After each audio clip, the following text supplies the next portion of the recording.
Can you compare the way that you approach your music now to when it all began? Has the approach changed at all? Yeah, I mean, I'm older.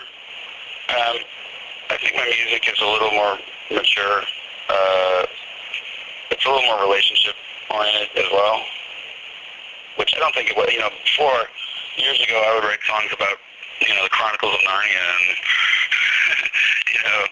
cherry blossoms, I don't know, just weird stuff like that. And it's very, it's fun to listen to now, but nowadays I really just like to, to sing about honest things and things that are going on in my life. And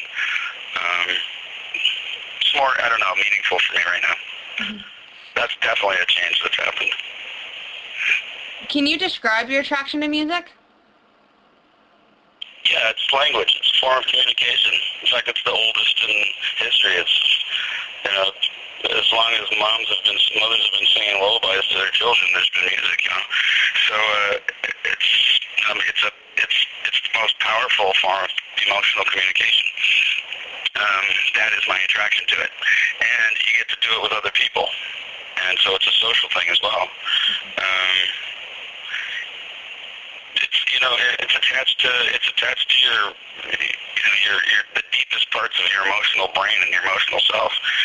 Music will give you chills if you hear it the right way. So that's why I like it. I think I like it for the same reasons that everybody else does. It's exciting and it can be beautiful. You can live with it and you can share it. And music's wonderful. Do you find that when you perform songs that they're evolving or changing with each time you play them? Do songs ever grow? Yeah, for sure. It usually happens when we're feeling loose and, we're playing live shows and we start improvising a bit on in sections. It's not really an evolution of the song per se, but an evolution of the performance of the song. And, we'll throw in embellishments here and there. And, that evolution doesn't really go too far because it's the song. I'm not changing lyrics and changing too many melodies, but I think, you can't really not change it over the course of playing it for years and years. I mean, even Sex and Candy, we play differently now than we did back then. What would you say are some of the most significant musical moments in your life that have influenced your journey as an artist to where you are today? Well, my guitar teacher, I think, that I had when I was young, was probably the most influential because he was somebody who got me excited about it, He taught me how to play guitar and made it fun. That was a big influence for sure. Discovering my first, Bobby Vinton record, my first Elvis Presley record. That's the kind of music I loved first and foremost when I was growing up, was 50s music. And I consider those musical experiences. I would say meeting Dylan Keefe, the bass player in the band. That was we had a very profound connection when we first met, and we were like, okay, we're doing this. This is going to be a good band. We're going to have fun, and we're going to do it for a long time. And that's what we've been doing, and I don't think I could have done this without Dylan, for sure. And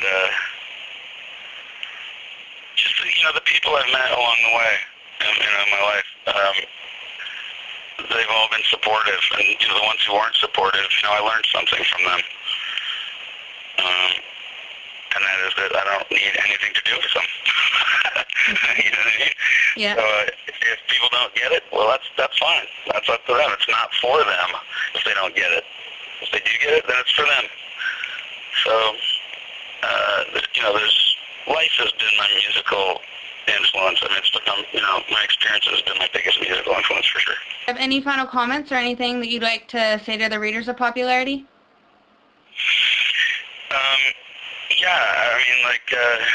I hope that people enjoy the experience of listening to it. If you've heard the first record, Leaving Wonderland at the Ridge, with the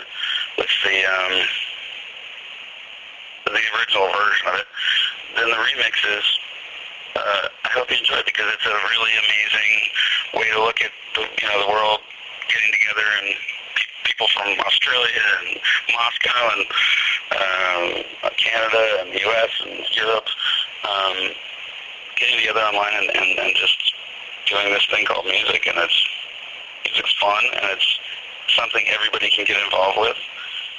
And if you just pick up some chopsticks and start hitting the back of a frying pan, you're making music. That's really that. I just think I always encourage people to not just listen to music, but try and participate in it. It helps with the development of your brain and relationships, yourself, self-esteem, yourself. There's so many wonderful results from playing around with music that I think everybody should have an audio experience.